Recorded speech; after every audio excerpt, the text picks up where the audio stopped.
I recently read the book How to Win Friends and Influence People by Dale Carnegie.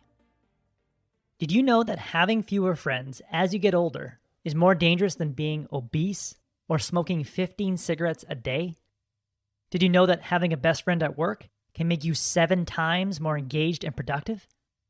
But regardless of the latest science on friendship, wouldn't it just be nice to be surrounded by colleagues and customers that you could call your friends? Rather than being surrounded by a group of people you suspect are talking behind your back and finding ways to sabotage your success? Wouldn't it be nice to have a network of professional friends you could rely on when your career doesn't go according to plan and you're looking for a new opportunity? Well, luckily, all the tools you need to build solid friendships, strengthen your network, and make people eager to help you throughout your career can be found in an 80-year-old book called How to Win Friends and Influence People. The principles in this book are as applicable today as they were when the book was published in 1936. And you can be sure that the principles in this book will be used by your kids and your grandkids when they try to win friends and influence people. Now, there are a lot of different principles in this book for winning friends and influencing people, but they all center around 2 fundamental behaviors. Let me tell you what these 2 fundamental behaviors are, with a few stories. In the 1800s, there was a poor Dutch immigrant boy named Edward Bok. Bok didn't have more than 6 years of schooling in his life, yet he made himself into one of the most successful magazine editors of all time. How did he do it? Well, at the age of 13, he saved up his money to buy an encyclopedia of American biographies. Then he did something that most of us wouldn't ever think to do. He read the lives of these famous people, and then he wrote them letters to ask them more about their lives. He wrote General Grant, asking about a certain battle, and Grant drew a map for him and invited this then 14-year-old boy to dinner. Soon the boy was corresponding with many of the most famous people in the nation, like Ralph Waldo Emerson, Miss Abraham Lincoln, and Jefferson Davis. Each influential person he met introduced him to the next influential person, and soon he had all the access he would need to run a successful magazine. His mere interest in others won the friendship of some of the most important people in the nation. The first fundamental behavior to win more friends and influence people is to be genuinely interested in other people. Author Dale Carnegie says, "You can make more friends in 2 months by becoming interested in other people than you can in 2 years by trying to get other people interested in you." To spark a genuine interest in others, make it your mission to find out how someone spends their time and what subjects excite them. Then make their subjects of interest your temporary passion. Be fascinated about what fascinates them. Say someone's into collecting stamps. Stamps might become interesting after you do a little bit of research and find out that the most expensive stamp in the world is worth $9.5 million. If I met someone with a stamp collection, I'd be eager to ask what stamps were popular during World War II. Another way to show your interest in others is to ask them for advice. Back to the stamp example, it would be asking, if I were to start a stamp collection, where should I go to buy old stamps? If you give them an opportunity to share their interest and show their expertise, they will associate their excitement and their passion with your presence. Being genuinely interested in others can also influence people to act in your favor. In the early 1900s, a man named Edward Chalif was looking for a favor from a president of a big corporation. Chalif was doing fundraising for his local Boy Scout group, and he wanted to send at least one of his Boy Scouts to attend a jamboree in Europe. Before he met with this corporate president to see if he would be willing to fund one Boy Scout's trip to Europe, he found out that the president was proud of this $1 million check that he had framed on his wall.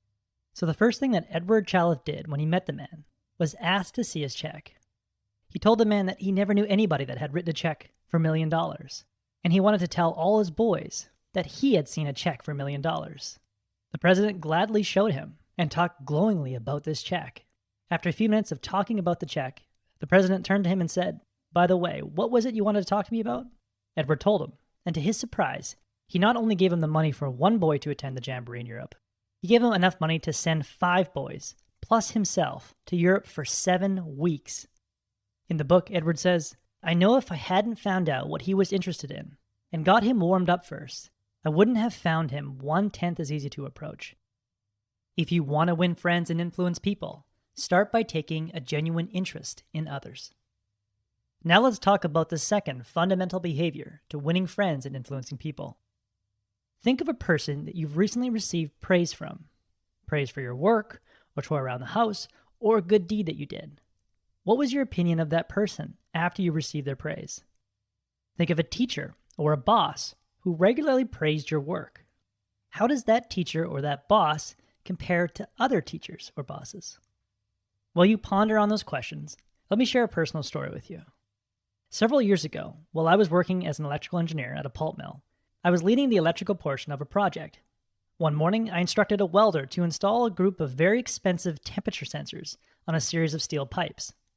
I returned to check on the welder later that afternoon and noticed that the sensors had been installed on the wrong pipes. I was horrified. Correcting the mistake would set back the project at least a day and cost the project thousands of dollars. Later that day, in a daily meeting I had with the manager of the pulp mill and dozens of other important people on the project, I said the mistake was entirely my fault and vowed to correct the screw-up. I felt incompetent afterwards. But before I left the office, a senior engineer pulled me aside and praised my courage to admit fault in front of management. He said he wished he had that courage at my age. When he said that, my mood dramatically improved. And that senior engineer who praised me was someone I previously didn't like and actually tried to avoid. But now I held them in high regard. I still think highly of him to this day. And the reason is simple. He acknowledged me for something difficult that I did. The second fundamental behavior to winning friends and influencing people is to give frequent praise. Author Dale Carnegie says, people think they've committed a crime if they let their families or employees go 6 days without food. But they will let them go 6 days and 6 weeks and sometimes 60 years without giving them the hearty appreciation that they crave almost as much as they crave food. We are all starving for appreciation. That's why the great Charles Schwab once said, "If I like anything, I am hearty in my appreciation and lavish in my praise." Like Schwab, be eager to praise others for their effort. When you notice a coworker putting in extra effort, walk over to them and praise their commitment to the team.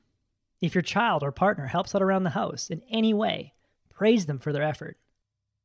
A great way to build your praise and appreciation muscle is to make it a daily habit.